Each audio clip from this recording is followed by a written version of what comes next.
Hey guys, what's up? This is Luke with ThinkBoxly here, coming at you today with a quick video demonstrating what the Amazon Fire 5th Gen tablet can do when it comes to gaming.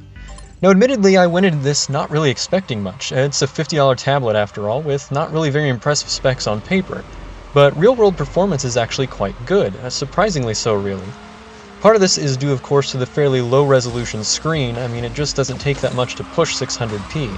But in motion, games all look great, and more importantly, easily maintain high frame rates at high detail settings. Nova 3, for instance, which you can see running here, automatically switched into high performance mode, which draws additional effects like depth of field and additional foliage and particles, and all things considered, the game runs very well.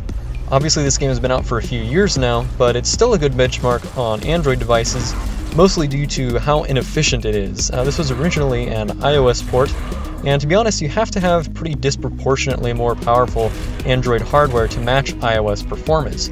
But that does go to show just how much overhead the Amazon Fire is able to swallow and still come out shining, which in my book is pretty impressive.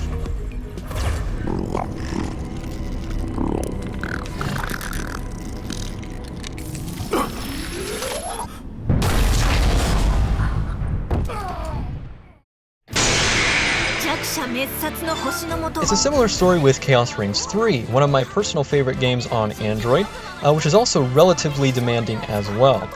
I tried running this game on my 2012 Nexus 7 and experienced severe lag even on the lowest graphical settings, but here we see the game running on the Amazon Fire just fine with visuals completely maxed out. As a PlayStation Vita port, Chaos Rings 3 expects fairly high hardware performance, and simply put, the Fire delivers, offering a pretty fantastic gameplay experience with its 7-inch screen, effectively beating out any more powerful smartphone hardware with smaller displays, assuming larger screens are your preference.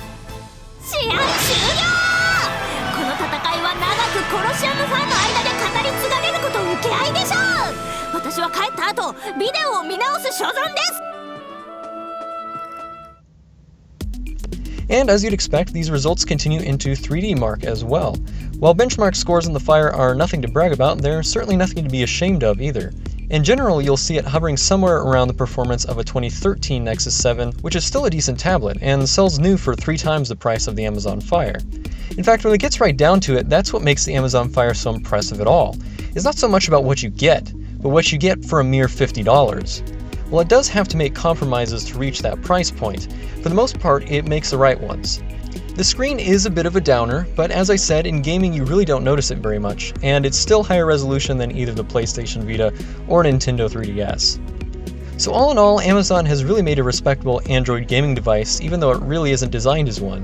And to be honest, you probably shouldn't buy it for gaming unless you're willing to do a bit of system modification yourself. What you see here is actually running on Slim Rom, a custom Android ROM installed via FlashFire, a root application made by the developer of SuperSU, which is capable of installing custom firmware despite the Fire's locked bootloader. What's more, because the Fire has only 8GB of internal storage, I had to buy an app called Link2SD to migrate all of that large game data to an external microSD card.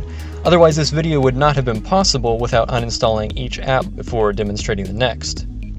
While it is possible to install the Google Play Store in Fire OS and even root the device without any serious modification, there's little doubt that the Fire is at its best when running custom Android firmware, a practice which Amazon obviously does not encourage.